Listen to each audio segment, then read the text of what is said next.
முழு இதயத்தோடு உம்மை துதிப்பே உன்னதமானவரே. அதிசயங்கள் எல்லாம் எடுத்துரைப்பே அதிசயமான. தந்தை, மகன், தூய ஆவியின் திரியேக ஆசீர்வாதம் நம் அனைவரையும் இந்த புதிய நாளிலும் ஆசீர்வதித்து காப்பதாக. ஆமேன். இந்த காலை நேர சிந்தனைக்காக நியாயாதிபதிகள் 13ஆம் அதிகாரம் 13வது வசனம். கர்த்தர் மனோவாவோடு இருந்து அவளோடு பெண்ணான ஸ்திரியோடு எச்சரிக்கையாயிருந்து அவளோடு பேசிய காரியங்களுக்கு எச்சரிக்கையாயிருக்க வேண்டும். கிறிஸ்து இயேசுவில் அன்பான இறை மக்களே, கடவுள் குடும்பங்களை கட்டுவது தன்னுடைய அன்பின் அடிப்படையில் ஒப்பந்தத்தில்.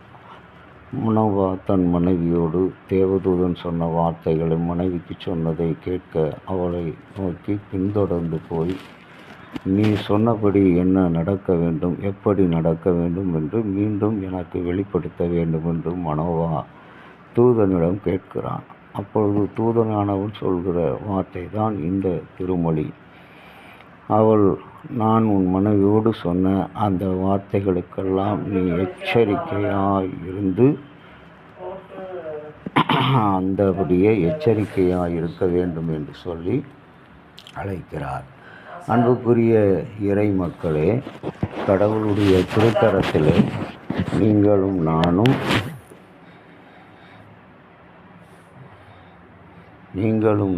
இன்றைக்கு அன்பு உறவிலே ஆண்டவருக்கு பிரியமுள்ள மக்களாக இருக்கிறோமா என்பதை இந்த திருமொழி மிக அழகாக தெளிவுபட கூறுகிறது. அந்த பெண்ணோடு சென்ற மனோவா தன்னுடைய சந்தேகத்தை தீர்த்து கொள்ளுகிற வகையிலே தூதனிடம் சென்று கேட்கிறார். நான் அந்த பெண்ணோடு சொன்ன வார்த்தைகளுக்கு நீ எச்சரிக்கையாயிரு. பிறக்க வேண்டிய குழந்தையை வளர்ப்பதற்கு எந்த விதத்திலே இருக்க வேண்டும் என்பதை நீ தெரிந்து கொள்ள வேண்டும் என்று சொல்லி அங்கே கேட்கிறார். ஒரு கணவன் மனைவி நீதிபதியிடம் சென்று வழக்கு தொடர்கிறார்கள். அப்பொழுது நீதிபதி மனைவியை பார்த்து, ஏன் நீ உன் கணவரை இந்த நாற்காலியை கொண்டு தாக்கினாய் என்று சொல்லி நீதிபதி கேட்கிறார். ஆனால் அந்த பெண்மணி சொன்ன பதில், என்னால் மேசையை தூக்க முடியாது, ஆகவே தான் நாற்காலியை கொண்டு தாக்கினேன். இன்றைக்கு இல்லறத்திலே உறவுகளிலே இருக்கின்ற பிளவுகளுக்கு இது ஒரு சாதாரணமான ஒரு உதாரணம்.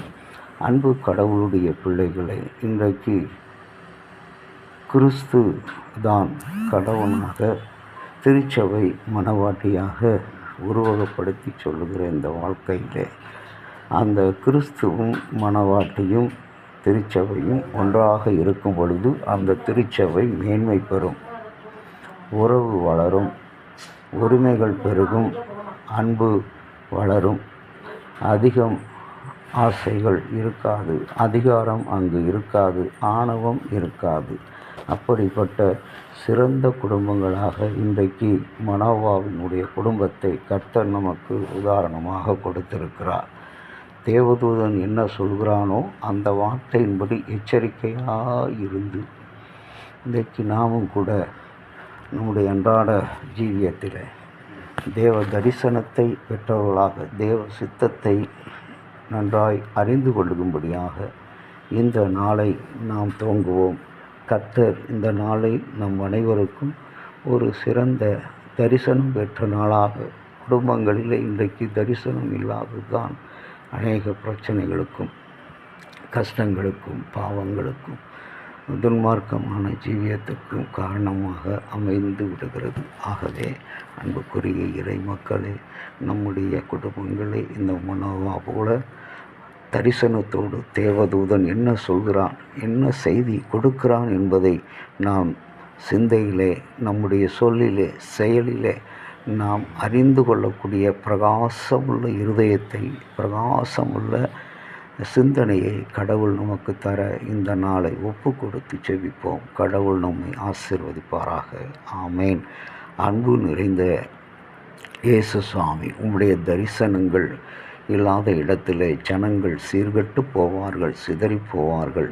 அப்படியாக நீர் உண்டாக்கின இந்த இல்லறத்தின் கோட்டையான இந்த திருக்குடும்பங்கள் கணவன் கிறிஸ்துவாக, திருச்சபை மணவாட்டியாக, கணவன் மனைவியாக வாழும் பொழுது தேவதூதர்களுடைய பிரசன்னம் எப்பொழுதும் அந்த குடும்பத்துக்கான திட்டங்களை, தெளிவுகளை, தீர்மானங்களை வெளிப்படுத்தி அதை கேட்கக்கூடிய இன்றைக்கு அதிகமான நெருக்கங்கள், பிரச்சனைகள், சத்தம் நிறைந்த, மரண ஓலங்கள், வன்முறை நிறைந்த, பொறாமை நிறைந்த இந்த உலகத்தில் தேவ தரிசனத்தை கேட்கக்கூடிய தெளிவான சிந்தனையும் பிரகாசமுள்ள இருதயங்களையும் எங்கள் அனைவருக்கும் தரும்படியாய் இயேசு கிறிஸ்துவின் நாமத்தில் வேண்டுகிறோம் நல்ல பிதாவே.